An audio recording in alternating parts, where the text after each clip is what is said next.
19세기의 석유 왕이라 불렸던 록펠러, 이 사람의 당시 재산이 지금의 그 돈으로 환산해 보니까 21세기의 최고 부자라 불린 빌 게이츠의 모든 재산보다도 about 3 times more.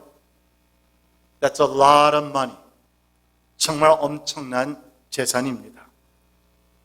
그런데 록펠러가 그렇게 부자가 될 수 있었던 이유를 말할 때에 많은 사람들은 철저하게 신앙 중심의 삶을 살았던 그의 어머니가 그 아들에게 간절히 부탁했던 인생의 좌우명 5가지를 잊지 않고 살았기 때문이라고 사람들은 말을 합니다. 그리고 그 5가지를 보면 첫째는 목숨을 걸고 주의를 지켜라. 둘째는 주신 사명은 최선을 다해라.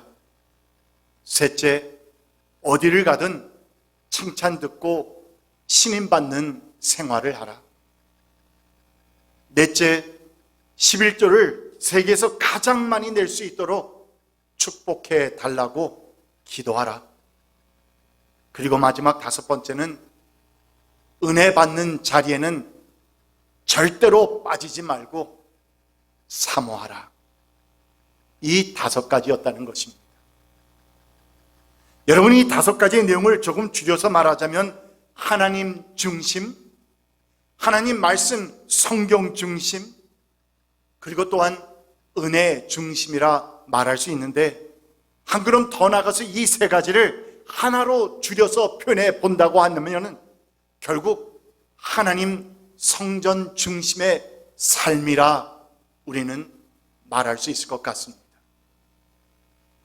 그러니까 원래부터 하나님의 형상대로 지으심을 받은 여러분과 우리들은 하나님의 형상대로 지으심을 받았기 때문에 하나님 중심으로 살아야 우리 인간은 인간답게 살 수 있고 또한 복된 인생을 살 수 있도록 그렇게 창조된 존재들이기에, 그러므로 우리가 이 땅에서 아름답고 보람되고 또한 복되는 그런 삶을 사는 데 있어서 가장 중요한 키는 무엇이냐? 그것은 바로 하나님 성전 중심의 삶이다.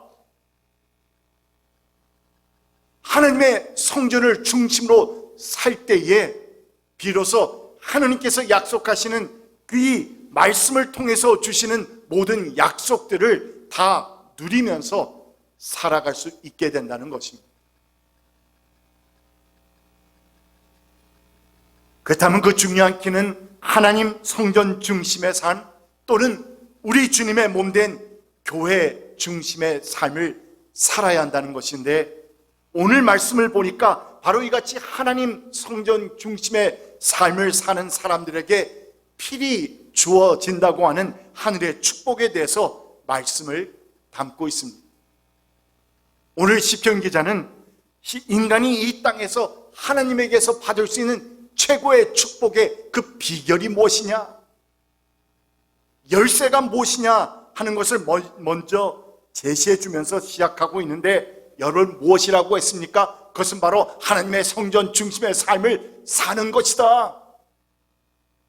그 어떠한 상황 가운데서도, 또한 인생의 그 어떤 어려움과 고된 인생의 어떤 역경이 우리에게 닥친다 할지라도 하나님의 교회, 주님의 교회를 잊지 않고 교회 중심, 하나님 중심의 삶을 살 때에 놀라운 기적들을 맛보게 되고 하나님의 은혜를 체험하게 된다는 말씀인 것입니다. 오늘 본문 1절부터 몇 구절의 말씀을 봅니다. 만군의 주님, 주님이 계신 곳이 얼마나 사랑스러운지요. 2절로 넘어가죠. 내 영혼이 주님의 궁전들을 그리워하고 사모합니다. 내 마음도 이 몸도 살아계신 하나님께 기쁨의 노래 부릅니다. 만군의 주님, 나의 왕 나의 하나님, 참새도 주님의 제단 곁에서, 주님의 집에서, 주님의 성전 곁에서 제 집을 짓고 제비도 새끼칠 보금자리를 얻습니다. 주님의 집에 사는 사람들은 복됩니다. 성전 중심의 삶을 사는 사람들은 복됩니다. 그들은 영원토록 주님을 찬양합니다. 셀라. 그러니까 여러분, 그 마음속에서 정말 하나님께서 계신 이 성전을 사모하면서 사는 삶은 하나님께서 책임지시며 복을 주시겠다고, 그래서 그들은 영원토록 주님을 찬양할 정도로 복된 삶을 누리게 된다는 것입니다. 이렇게 하나님의 성전 중심, 교회 중심의 삶을 추구하는 자의 그 기쁨과 복이 어떠한지를 잘 보여주던 시편 기자는 이어지는 5절 말씀에서 그 성전 중심의 삶이 과연 무엇을 의미하는지 이에 대해서 우리에게 말씀해 주고 있는데, 그 내용이 퍽 흥미롭습니다. 말씀을 우리 한번 같이 읽어볼까요? 마음이 이미 시온의 순례길에 오른 사람들은 복이 있습니다. 다시 한번 읽습니다. 시작. 마음이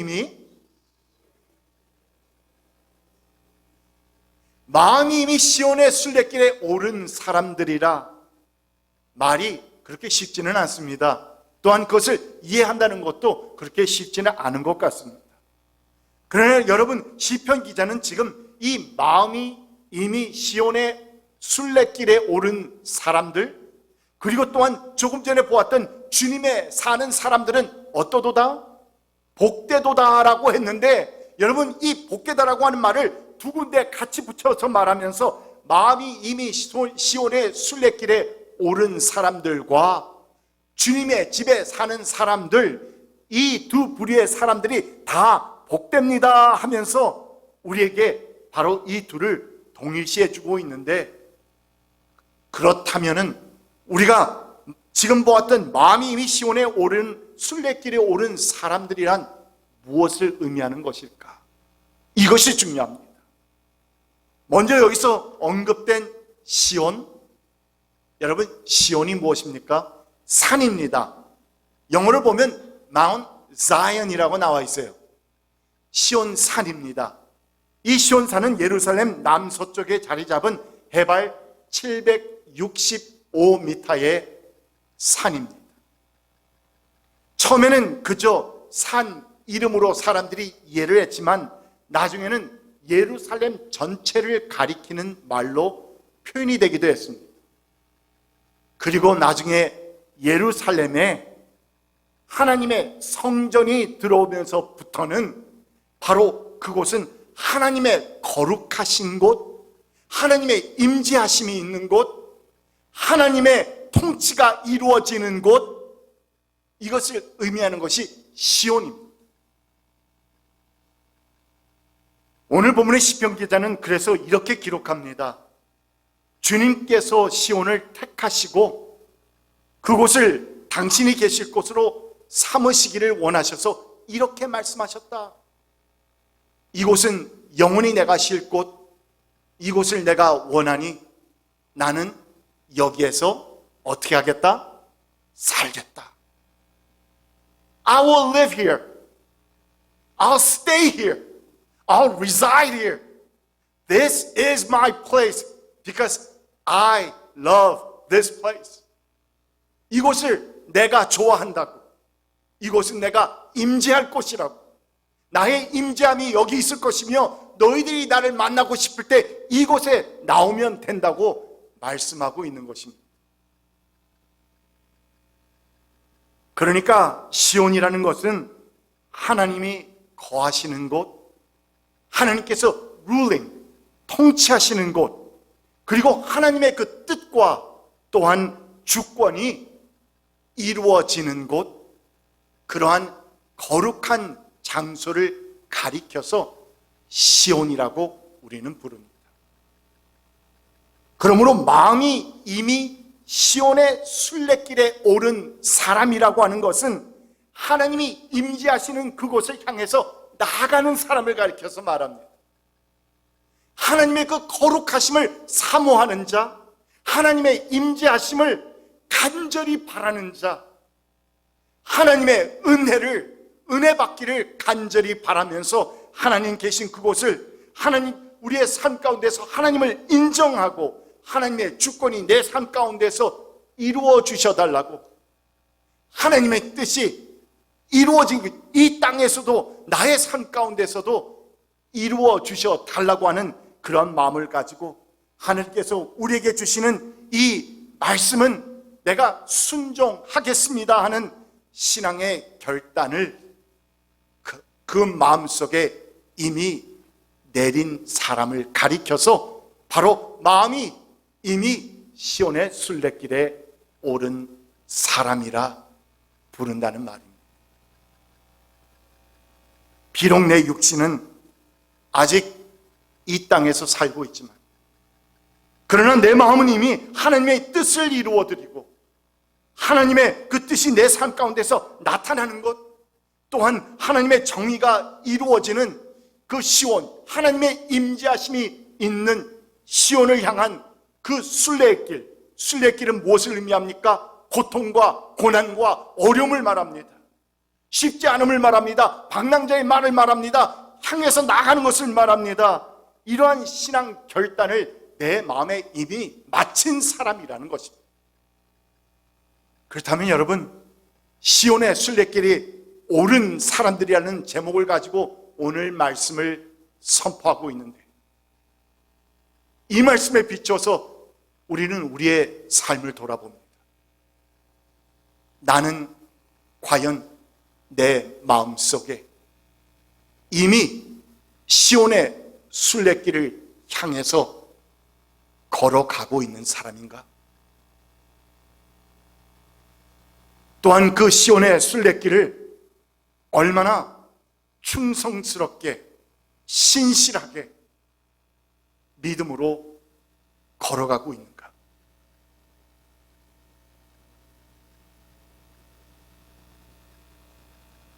예수님께서는 이 시온의 순례길을 가리켜서 마태복음 7장에서는 좁은 문이라고 부르셨던 것을 우리는 기억합니다. 좁은 문으로 들어가거라. 멸망으로 이끄는 문은 넓고 그 길이 널찍하여서 그리로 들어가는 사람이 많다. 생명으로 이끄는 문은 너무나도 좁고 그 길이 비좁아서 그것을 찾는 사람이 많다, 적다? 적다.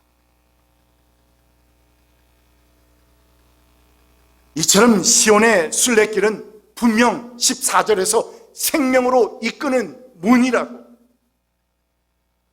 우리에게 말씀하고 있지만, 그러나 그 나머지의 말씀들을 보면 그 문은 들어가는 그 길이 좁고 또한 가는 길도 험해서 결코 많은 사람들이 즐겨 찾는 곳이 아니라는 것입니다.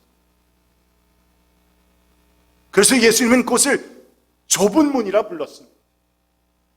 험한 문입니다. 거친 문입니다. 호생문입니다. 우리의 삶 가운데서 그 길로 내 마음에 시온의 순례길을 결단하고 나가는 그 길은 결코 쉽지 않다는 말입니다. 뭐냐면 그 길을 걸어가는 사람들에게는 이 인생에서 내가 원하면 피해갈 수 있는 많은 고통과 희생과 대가를 요구하고 있는 어렵고도 힘든 길이 될 수도 있기 때문입니다. 그런데 여러분, 흥미롭게도 개역 개정 말씀을 보게 되면은 이 시온의 순례길을 가리켜서 뭐라고 부른 줄 아십니까? 우리는 조금 전에 분명히 예수님께서 좁은 문이라고 했다는 것을 우리는 보았는데,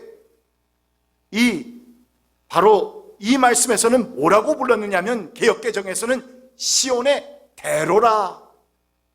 그러니까 시온의 브로드웨이, 큰 길이라는 뜻입니다. 넓은 길이라는 뜻입니다. 이렇게 불렀다는 것인데, 과연 우리 성도가 이 세상에서 시온의 순례길, 예수님께서 말씀하신 그 좁은 길이라고 하는 험한 길을 걸어가는 것이 어떻게 대로의 삶이 될 수 있을까? 여기서의 열쇠는 바로 시온이라는 그 단어에 있습니다. 우리가 이미 보았던 것처럼 시온이라고 하는 것은 하나님께서 거하시는 거룩한 곳입니다. 하나님의 임재하심이 있는 곳입니다. 이같이 하나님이 계시는 그 시온을 향한 성도의 삶은 어떠한 삶입니까? 그 어떤 목적이나 방황도 없이 방황하면서 살아가는 방랑자의 길이 아닙니다. 우리에게는 고통과 희생과 대가만 치르면서 살아야만 하는 그러한 무의미한 삶이 아니라는 말입니다. 아니, 오히려 우리 주님 다시 오시는 그날 잘하였도다 하는 칭찬과 함께 영광스러운 면류관과 상급이 우리를 기다리고 있음을 확신하는 가운데서 믿음을 가지고 지금 비록 이 땅에서의 걸음걸음이 고통스럽고 희생하면서 또한 많은 대가를 치르고 나아갈 수도 있는 길이지만, 그러나 요한계시록 21장에서 언급하고 있는 거룩한 성, 새 예루살렘, 바로 이 같은 그 거룩한 곳을 믿음으로 바라보면서 굳굳이 걸어가는 신앙의 결단의 삶이기 때문에, 여러분, 분명 좁고도 험한 순례자의 길임에도 불구하고 우리는 그 길을 가리켜서 대로라, 브로드웨이, 이것은 군자 대로행이라, 성도 대로행이라, 또는 이것은 바로 시온의 대로가 우리에게 될 수 있다는 말인 것입니다. 어렵고 힘든 좁은 길이지만 하나님께서 기뻐하시는 길이요, 하나님을 기쁘시게 해드리는 그런 삶의 길이기에 이 길은 대로입니다. 이 길은 브로드웨이입니다. 이 길은 우리가 마땅히 성도로서 걸어가야 하는 길인 것입니다. 우리가 잘 아는 성경의 모든 하나님의 사람들을 보면 정말 하나같이 그 마음이 이미 시온의 순례길에 올랐던 사람들이었음을 볼 수 있습니다. 모세는 하나님께서 자신에게 맡긴 이 출애굽의 사명에 순종하게 되면 자신의 신변에 어떠한 고통과 어려움이 올지를 다 알고 있었습니다. 왜? 애굽의 바로 왕을 지금 대항하는 일입니다. 그렇다면 그에게는 많은 핍박과 박해가 있을 것을 알았습니다. 그러면서도 그는 하나님의 주권에 복종함으로써 시온의 순례길을 서게 됩니다. 요셉은 이성의 유혹으로 인해서 억울한 옥살이를 당하게 될지언정 살아계신 하나님 앞에서 내가 어찌 범죄하리요 하는 이 같은 신앙의 마음으로 기꺼이 신앙의 시온의 순례길에 올랐던 사람. 또한 우리가 잘 아는 선지자 엘리야 또한 이스라엘의 모든 선지자들이 하나님을 배신하고 바알신을 섬기지 않는 사람은 한 사람도 내 눈에 보이지 않습니다 하는 정말 극심한 고독 가운데서도 하나님의 말씀을 순종하며 따라가겠다라고 하는 신앙의 결단을 내린 그 마음에 이미 시온의 순례길에 올랐던 하나님의 사람인 것입니다. 성경에 이 같은 사람들이 수없이 등장하고 있습니다. 이 같은 우리보다 먼저 걸었던 신앙의 선조들은 우리의 삶의 길을 정말 힘든 가운데서도 용기를 북돋아주고 우리 또한 그 같은 길을 걸어갈 수 있노라고 하는 격려가 주어집니다.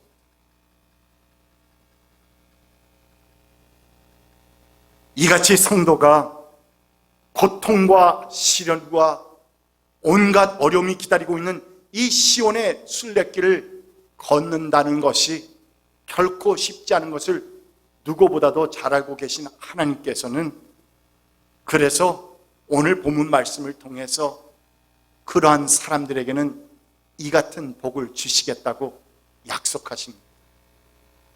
6절입니다. 그들이 눈물 골짜기를 지날 때에 샘물이 솟아서 마실 것입니다. 가을비도 샘물을 가득 채울 것입니다. 이 눈물 골짜기를 영어 NIV 버전에서는 The Valley of Baca라고 했습니다. 바카의 골짜기라고 불렀는데, 이 바카라고 하는 말을 찾아보면 운다, 통곡한다 라는 그런 뜻을 지니고 있습니다. 다시 말해서 이 골짜기는 거칠고 물이 없어서, 또한 너무나도 고통스러운 곳이어서 눈물과 통곡 없이는 그냥 걸어갈 수 없는 길이라는 뜻입니다. 인생의 극한 역경과 환란이 기다리고 있는 그러한 두려움의 골짜기이긴 하지만, 그러나 여러분, 이같이 무서운 두려움의 골짜기를 지날 때도 하나님께서 무엇을 준비해 주신다? 샘물을 준비해 주신다. 샘물, 우리가 마실 물을 준비해 주신다고 했는데, 개정 번역에서는 이 샘물을 가리켜서 뭐라고 번역을 했냐면 많은 샘들이라 라고 번역을 했습니다. 좀 더 풍성하게 번역하고 있습니다. 많은 샘들, many fountains 라는 말로 표현을 했습니다. 그러니까 그 거칠고 건조한 골짜기는 결코 샘물이 존재할 수 없는 곳이긴 하지만, 그러나 하나님의 뜻과 섭리에 순응하면서 그 희생의 순례길을 걷겠노라고, 그 마음에 이미 다짐하고 나가는 신앙의 사람들을 위해서는 하나님께서는 무엇을 일으켜서라도, 기적을 일으켜서라도, 기적을 통해서라도 은혜의 샘물들을 친히 마련해 주시겠나라고 하는 위로와 격려와 소망의 메시지입니다. 우리에게 말합니다. 그 같은 길을 결단한 너희를 내가 칭찬한다고, 높이 산다고. 그러나 내가 너와 함께 할 것이다. 네가 어떠한 길을 걸어가든지 내가 그곳에서 너의 기적의 하나님이 되어주겠노라.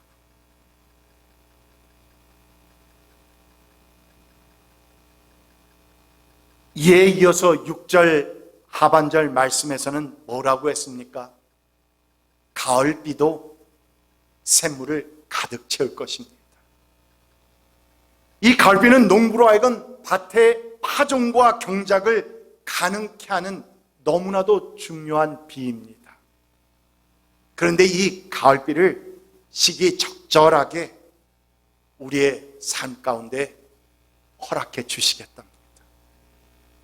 저는 오늘 말씀 가운데서 이 부분이 정말 크게 와닿았습니다.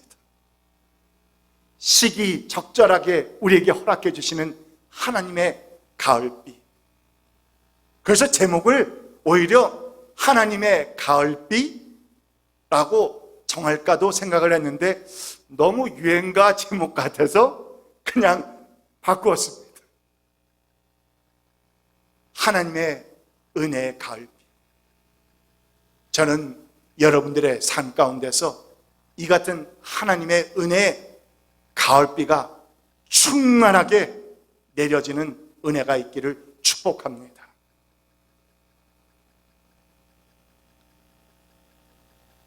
여러분, 이 같은 하나님의 은혜의 상징인 가을비를 허락해 주시는 하나님, 이미 마음이 시온의 순례길에 오른 사람들의 삶을 책임져 주시고 복 주시는 하나님, 그래서 기적의 샘물을 허락하실 뿐만 아니라 정말 우리의 삶 가운데서 필요한 모든 것을 시기적절하게 채워주시는 그 하나님의 말씀이, 약속의 말씀이 우리의 마음을 든든하게 합니다. 그런데 이 같은 말씀은, 이 오늘 말씀에서 언급되고 있는 이 골짜기에서의 은혜는 우리가 잘 아는 시편 23편의 말씀을 기억하게 합니다.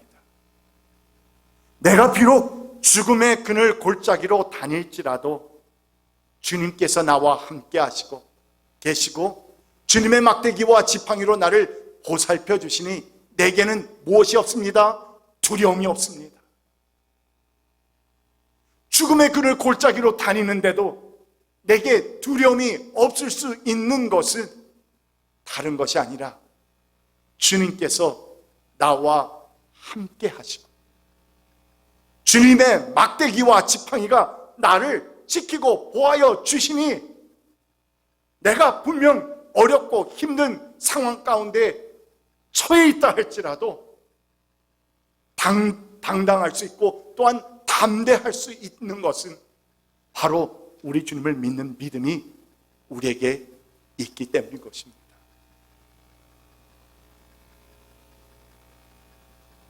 여러분, 우리 또한 이 신앙의 순례길을 이미 마음에 정하고 나는 그 어렵고 힘든 골짜기를 통해서 걸어가고 있는 나의 삶이 뒤로 바라볼 때 보이고 있습니까? 그러나 그 가운데서도 하나님께서 때때로 시기적절하게 우리에게 채워주신 그 하나님의 은혜가 보입니까? 오늘 우리는 은혜라는 찬양을 통해서 정말 우리의 삶을 뒤돌아볼 때에 모든 것이 다 하나님의 은혜였다고 고백했는데 정말 골짜기와 같은 이 인생길에서 힘들고 어렵지만 좁은 문이지만 하나님께서 기뻐하시는 길이기에 그 좁은 문을 택하고 어렵고 힘든 희생된 길을 걸어가고 있는 가운데서 하나님의 은혜를 체험하고 있습니까? 그 은혜가 여러분의 삶 가운데서 정말 풍성하시기를 바랍니다. 그것이 우리 성도가 이 세상에서 필요한 가장 중요한 하나님의 은혜일 것입니다. 여러분, 그뿐만 아니라 성경에서 시온의 순례길을 그 마음에 정하고 걸었던 모든 하나님의 사람들이 종국에 받게 되었던 면류관, 여러분은 어떠한 면류관을 받으시겠습니까?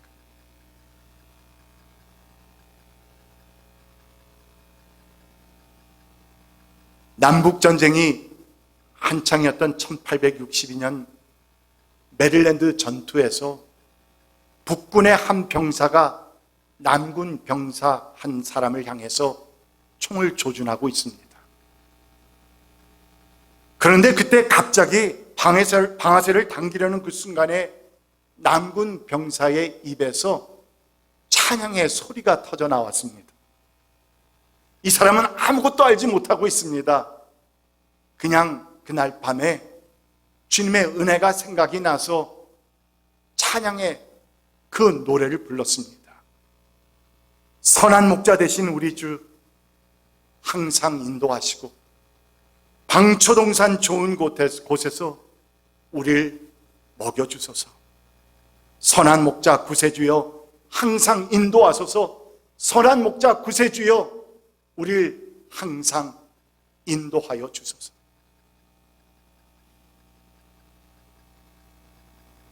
이 북군 병사는 찬송을 부르고 있는 이 남군 병사를 향해서 총을 쏠 수 없었다고 나중에 고백합니다. 이 북군 병사는 남북전쟁이 끝나고 델라웨어 한 여객선을 타고 갑판에 서 있었는데 바로 그때 어디선가 들은 듯한 노랫소리가 들려옵니다. 그래서 그 목소리를 기억해낸 북군 병사는 그 사람에게 다가가서 물었습니다. 오늘도 그날 밤에 불렀던 그 찬송가를 부르고 계시군요. 남군 병사는 전혀 알지 못합니다. 당신의 이름은 무엇입니까? 제 이름은 아이라 생키입니다. 그러자 이 북군 병사는 깜짝 놀랍니다. 왜냐하면 아이라 생키는 다른 사람도 아니라 무디, 그러니까 정말 미국 역사상 가장 훌륭한 부흥사였다고 불리는 빌리 그램 목사님과 함께 이 무디 목사님은 수많은 사람들을 전도 집회를 통해서 인도했던 그런 부흥사였는데, 이 부흥사가 전국을 돌아다니면서 집회를 할 때마다 그 집회 때마다 특송을 불렀던 이 가스펠 가수가 바로 아이라 생키였기 때문입니다. 여러분, 이 말씀은 우리가 우리의 인생 가운데서 어려움이 닥쳤을 때 죽음을 맞이하지 않겠다는 말이 아닙니다. 누구든지 다 살려준다는 말도 아닙니다. 그러나 하느님께서 당신의 뜻과 섭리를 가지고 또한 당신의 그 나라를, 하나님의 나라를 확장시키고 있는 사람들을 위해서 당신의 뜻을 이루시기 위해서는 반드시 우리와 함께 하시고 우리와 함께 걸어주신다는 사실을 믿으시기 바랍니다. 그리고 또한 이 같은 은혜를 받기 위해서는 우리를 보아시는 하나님께서는 우리의 마음을 정하고 시온의 순례길에 오른 사람들을 위해서 전쟁에서나 인생의 골짜기에서나 또는 그 어디에서나 당신의 지팡이와 막대기로 우리를 보호하시며 우리를 인도하시는 하나님, 또한 우리에게 필요하다면 샘물까지도 내어주시는 기적의 하나님을 만나기 위해서 여러분 남은 생을 그 마음에 시온의 순례길을 정하고 걸어가는 한 분 한 분 되시기를 우리 주님의 이름으로 간절히 축원드립니다. 기도합시다.